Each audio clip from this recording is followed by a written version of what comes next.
Everybody's ready? Oh, great. Well, thank you everyone. I just maybe make just a couple of comments with respect to last night's by-election, and then I'd open it up to any questions that you may have. First of all, to take this opportunity to thank all of the candidates that ran in the by-election in the Athabasca constituency last night. I'd also take the opportunity to thank all of the volunteers that worked on each of the campaigns throughout the constituency, and most importantly, thank the people of Athabasca that went out and supported their favoured candidate. I would also like to just comment on what is a historic victory for the Saskatchewan Party and congratulate our candidate, Jim LeMake, who ran for the Saskatchewan Party and was successful last night in winning that by-election. We'll be down joining our governing caucus here in the days ahead. This truly, the Saskatchewan Party has been fortunate in having the opportunity to serve as government and to represent constituencies from across the province. But now we truly, with last night's victory in Athabasca, we truly do represent constituencies from border to border to border to border in this province. I also think as you look at this by-election and the results of this by-election, it really highlights the different approaches that we're seeing with the political parties in this province and maybe even across this nation. You're seeing, political parties that are putting forward, very divisive policies, in particular over the course of the past month or two, and then you're seeing a party like the governing Saskatchewan Party in Saskatchewan that are putting forward a policy and a notion that people should come back together so that we can really achieve all of the opportunity that lies before us in this province. And most certainly that opportunity that lies before us in Saskatchewan includes northern Saskatchewan. So if there's any questions, I'd be happy to take those. What do you foresee Mr. LeMake's role being in government, seeing as he now has this unique opportunity being Indigenous, but also in the north, and you mentioned the first Saskatchewan Party MLA to represent Athabasca? Right. Well, first of all, he will be sworn in to the House when we return in the spring. Ultimately, he will join our caucus immediately. I know there's a number of caucus members that have talked to him throughout this campaign, and I know there's a number reaching out to congratulate him this morning as well. So ultimately, he'll join our caucus. He will be a strong voice for the North, as he and I've attended some of the meetings that he has had in communities across his constituency, and I can assure everyone in Athabasca that I know, and I'm sure they know, that Jim is going to be a very strong voice within the caucus, the governing caucus of the province of Saskatchewan. He'll be bringing forward the challenges and issues from his communities, like all MLAs. But ultimately, as we move forward as well, we do have to identify that Jim being elected, Jim LeMake being elected in his Athabasca constituency it's a historic change. This is a constituency that has never had a Saskatchewan Party candidate. So most certainly what we're seeing in this province and in that constituency is a historic change. And Jim will not only be a strong voice on behalf of his constituents, but I think he'll also be a very strong voice within the government with respect to how we continue down the path of reconciliation with our Indigenous, the Indigenous people in our province. We have come a long ways in this province on the reconciliation file, particularly when it comes to economic reconciliation with the strongest gaming agreement in Canada, strong forestry agreements with Indigenous communities, as well as over 30% of our forestry workforce is Indigenous. So we have made steps, but many more need to be taken. And I think Jim will be a very strong voice on behalf of all Saskatchewan residents when it comes to that conversation. You put out a tweet yesterday about Caucus. Maybe just speak on that first. What are your thoughts on the discovery there, what the provincial government is doing to support that community, but also any other sources that continue? Yeah, well, first and foremost, I'd just say that our thoughts as a government most certainly are with the people of Caucus, as well as all people, Indigenous and otherwise, across this province, as we find our way through, identifying far too many unmarked graves at numerous residential schools that operated in this province. We had said at the beginning when we found when we found the original number of unmarked graves out at Maryvale School, just to the east of Regina, with Chief Cadmus DeLorme, that we will be finding more, and this won't be the end. We have partnered with the FSIN in providing $2 million to ensure that they had the resources early in this process to be going out and to, first of all, identifying where these unmarked graves are, and to start them on the path to identifying then who they are, and ultimately providing some closure for families that they've waited far too long for. This is not a proud. This history is not a proud part of Canadian history, but it is also one that we all need to participate in to truly, move forward and move forward together. Premier, I'm just wondering, with changes in COVID policy, are you open to inviting Canadian Wilson back into Caucus? Open to inviting. Canadian Wilson. Yeah. No, listen. The removal from Caucus of Ms. Wilson wasn't due to COVID policies. It was due to misrepresenting something about herself, and so there's no consideration to allowing her back into Caucus. And I just have a question. As those legal protections for businesses or organizations requiring proof of vax for employers that was rescinded today or lifted today, I'm just wondering if you think employers or organizations have a right to ask their employees for vaccination status? In private sector employees, they can do what they like, but as I said, they need to, do their own consultations on whether they should be doing that, and they may, risk some potential action if they are going to, with whatever they do. So that's a decision that private business owners will have to make. What we have done and what we encourage all to do, including private business owners and those owners of public places, is to truly get back to where we were pre-pandemic with respect to open and free access to all of our public facilities, as well as our private facilities as well. We would ask people to, really have a look at, yes, these policies have been effective. As we move forward, what we really want is for people to have unencumbered access, like we did 25 months ago. And so that is the government's goal. That's why we have lifted the proof of vaccination policy, as it has run its course. Our vaccination numbers have increased, and we are facing a different variant in the Omicron variant relative to the Delta variant when that policy was introduced.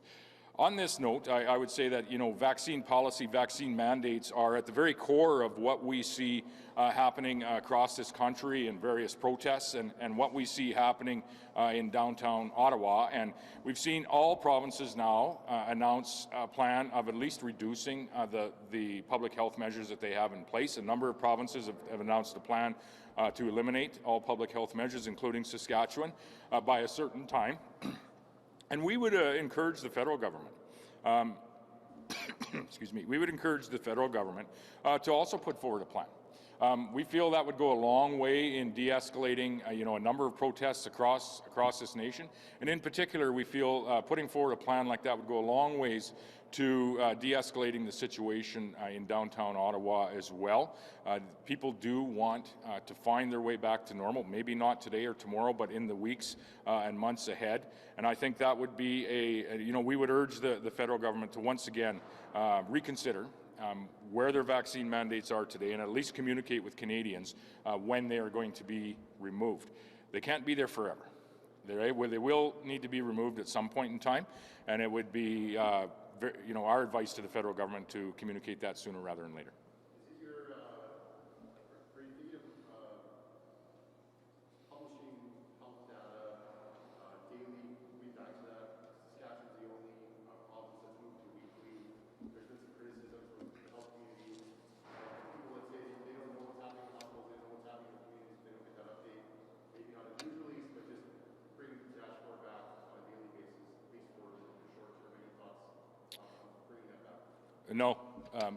The short answer is no. We've shifted to a weekly data communication system. I'm sure there's some data that is being communicated within the Saskatchewan Health Authority that's relevant to what they would have done even pre-pandemic. As we find our way through this, we're aware that there are staffing challenges with the Omicron variant being there. We're aware there are staffing shortages, due to employees, like any business, that are being required to self-isolate.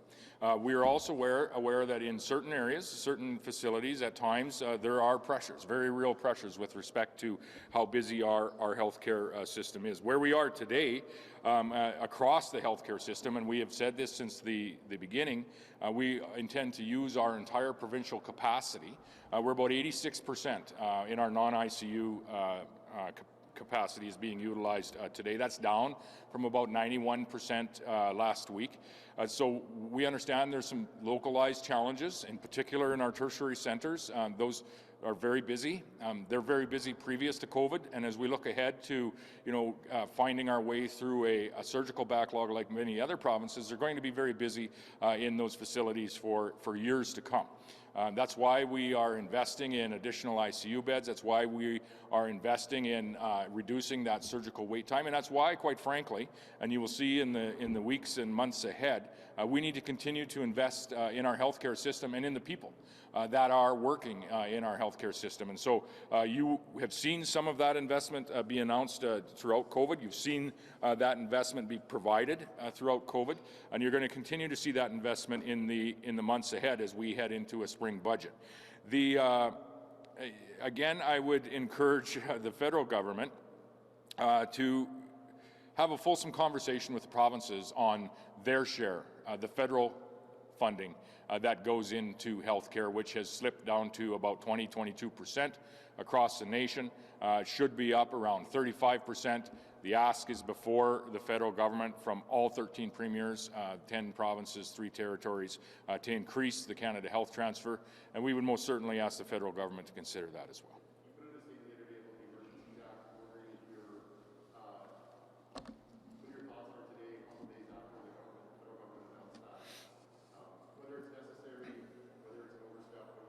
Yeah, certainly not necessary. Certainly is an overstep. When you look at the bridge in Windsor being cleared by very capable Ontario Police Force as well as the Windsor Municipal Police Force, and I suspect probably some RCMP involvement. The Emergency Act was not necessary for that. Any of the fines or arrests that were actually made were made under the charge of mischief, which is under the criminal code. When you look at the capable work that has been done on multiple border crossings by the RCMP with local law enforcement, we most certainly can see, and premiers have said, that the Emergency Act is not necessary to disperse those crowds that may be acting in an illegal way. The tools are already there. The police need to utilize those tools. And I would just take this opportunity to give a thank you to our law enforcement at all levels in this province, the RCMP, our municipal police force, most notably the RPS, the Regina Police Force, as well as our provincial law enforcement agencies, our highway traffic control, our officers, our conservation officers that are helping in the efforts to, one, communicate with a number of protests that are occurring here in this province, to communicate with them what the laws actually are. And what we're seeing for the most part, and by and large in Saskatchewan, is very peaceful protests where individuals are following the law, they're not shutting down borders, and they are having their voice heard. Yeah, the Provincial Emergency Act is in effect for one reason and one reason only, and that is so that we can direct our healthcare staff throughout the provincial system. Previous to having the one healthcare authority, at some point, the Saskatchewan Health Authority had lost that ability to direct staff to where they're needed within the system, and so it is in place simply for that reason. And when you read the reasoning behind the enaction of the Provincial Act, that's precisely why it's there. It's not there for any other enforcement reasons. None of that is in the Emergency Act. Yeah. Pardon me? As soon as we are able, as soon as our healthcare system is able to function without having to be able to, pull, for example, some nurses out of one facility and to move them into another area of care, as soon as we're able to function without having to do that, we would lift the Emergency Act immediately. Why do you need an act for that? Can't the employer just tell the employees? No, which is surprising, which is something I think we need to have a look at. That for some reason, a previous government has essentially bargained that clause away, and that's the only reason we have the Emergency Act in place, is so that the employer can actually tell our employee where we need them to work within our system. For example, our vaccination effort. We had to ask and move people around within the healthcare system. That's why the Emergency Act was in place, so that we were able to actually have our very robust vaccination program that we had. Our PCR testing program was very similar.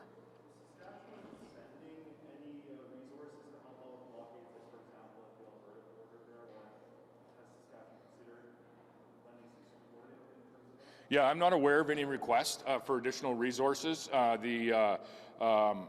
In particular in Alberta, I've heard earlier that there may be a request in Ontario or Ottawa more specifically. I'm not aware if the RCMP would have received a request on that. To my knowledge, there has not been an official request.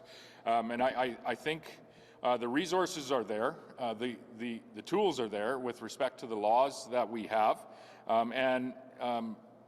When people are protesting, they have a right to a peaceful protest. But when the laws are being broken, ultimately, I think all Canadians would expect that those laws will be enforced by the law enforcement agencies. And again, a credit to our local law enforcement here in this province, who have communicated far in advance of these people coming together to have their voice heard, to ensure that they know precisely what the laws are, what they aren't, and they've followed them. Yeah, sorry, Adam. Do you think it's time for the protesters to leave Ottawa? You're speaking of breaking the law for people that are parked there illegally, that are people's workplaces, their homes, Yeah. are closed down. Have they made their point? Yeah, I think there are. I'm not aware precisely, but I presume there are a number of laws that are being broken in Ottawa, and they shouldn't be. And they should be enforced by the police there.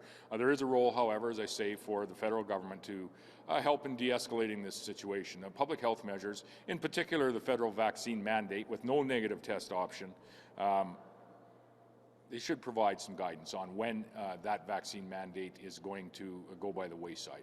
That would go a long ways in de-escalating not only the situation in Ottawa, but the conversations that we're hearing in communities across this nation and across this province. I think it's incumbent on the federal government to do what they can to de-escalate the situation, and I think that's should be the first priority.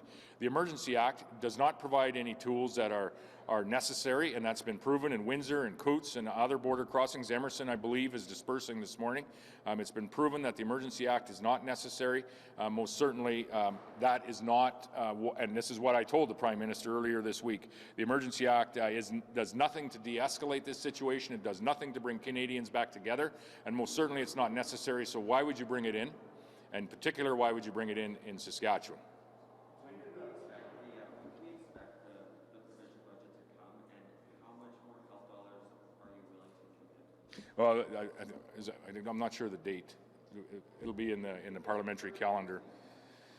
Yeah, so it'll be middle to the latter half of March, and we'll announce the additional healthcare funding in the budget. I'm sorry, I'm not going to be able to give that to you today. But you mentioned it's going to be more generous. Absolutely. It's more each and every year. The history of this government is one that does invest in healthcare, not just in healthcare capital, but invests in additional surgical capacity, invests most certainly in the care that's being provided, not only in our tertiary centres, but in our communities right across Saskatchewan. And that's going to continue in this budget. And we would ask again, alongside every other premier in this nation, that the federal government become a full funding partner of the healthcare that's being delivered provincially and in the territories. It's been highlighted, some of the challenges that, quite frankly, provinces have been covering over the course of COVID, but those challenges have been there for some period of time, and it is time for the federal government to be a full funding partner, increase their level of funding through the Canada Health Transfer, and increase it to full 35%, which would go a long ways in ensuring that we would have not only a healthy and robust health system across Canada.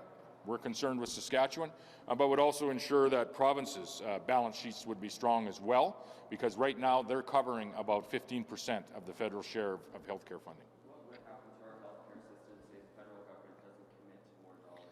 How would that affect things? We have to continue to provide health care to the people of the province, and so we have to continue to invest. And we will continue to invest. We're going to continue to invest in reducing the surgical wait time that we have in Saskatchewan, not unlike provinces across the nation. We're going to continue to invest in mental health and addictions. And one of our travels into the northern community of Pine House with Minister Hindley, we were able to talk to the community, a number of community members that had gathered for what they call a ROC meeting, or Recover Our Community meeting, which they have every Monday morning, and talk about the importance of a provincial investment in the Muskwa Lake Wellness Camp in that community. That is, specifically supporting people that need, mental health and potentially addictions support in that community. And that is precisely the kind of work that we need to do and continue to do in communities right across Saskatchewan. How much do you think your handling of the pandemic reflected the results in Athabasca? In particular, your decision more recently to start to move away from restrictions versus the NDP who basically keep things in place? Yeah, well, first and foremost, I would say Jim LeMaig is a tremendous individual, retired RCMP officer, a person of great character, and just I think going to be an excellent representative for not only the Athabasca constituency, but an excellent representative from a provincial perspective at the caucus table in the governing caucus. So thank you to the Athabasca voters for sending this government a person of the quality of Jim LeMaig. For that, we are grateful. Government policies will play a role. Government investments in communities, in constituencies across this province will play a role. And this has been a government that does invest in the North, has invested in the North. We have Ducharme School is being replaced in the community of Laloche. I mentioned the Muskwa Lake Wellness Camp. We have over $60 million that's being invested in northern highways and airports just this last budget year, and we'll see more investment again in this upcoming budget. So most certainly, all of those policies have a role to play, I'm sure, not only in last night's by-election, but likely even in previous elections. So and other elections across the province. With respect to COVID policy, I've said many times, our MLAs are talking to people from across this province, and what they are hearing is people do want to get back to normal. They do want to ensure that we're preserving that healthcare capacity that we have, but they do want to find their way back to normal, and they want to see what that looks like. And that's why I urge the federal government to participate in that process like every province has so far.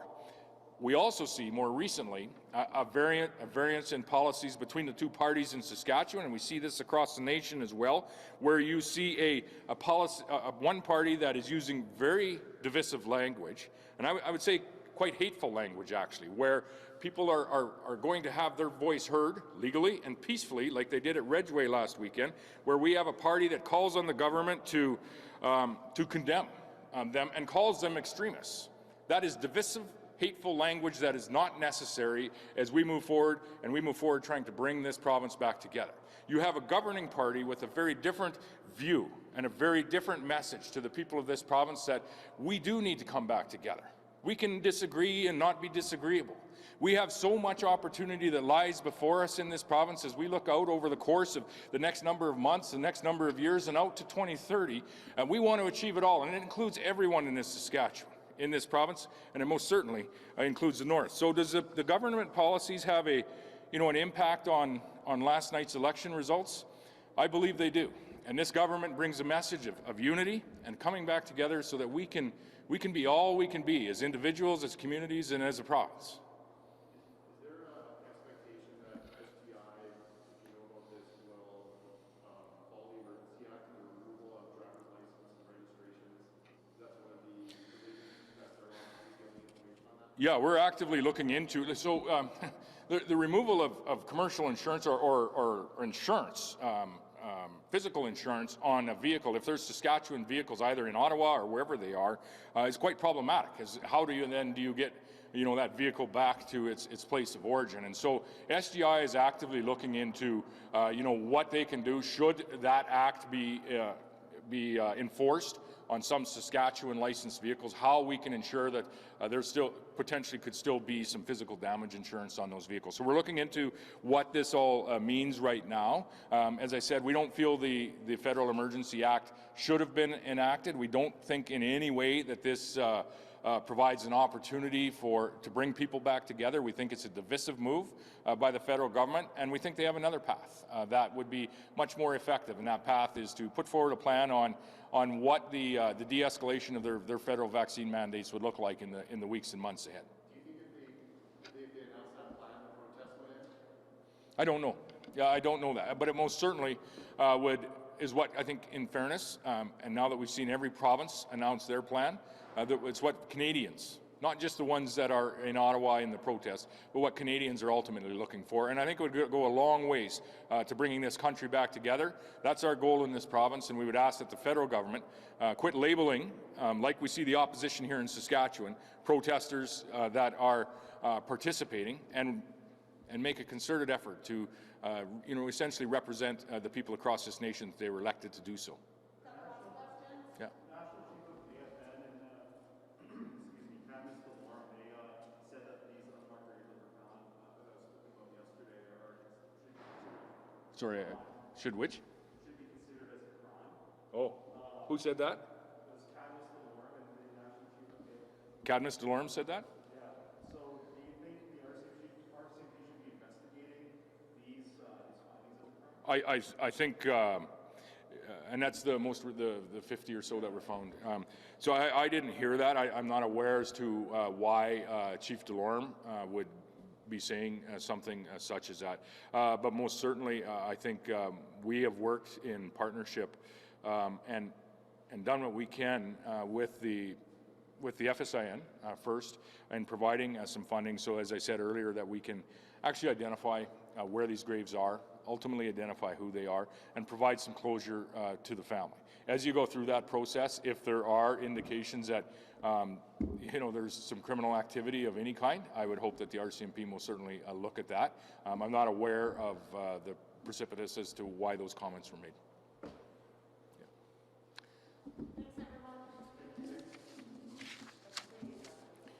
Jeremy's trying to get me to announce the budget a month early, eh? Hey? Trying to get me to announce the budget early.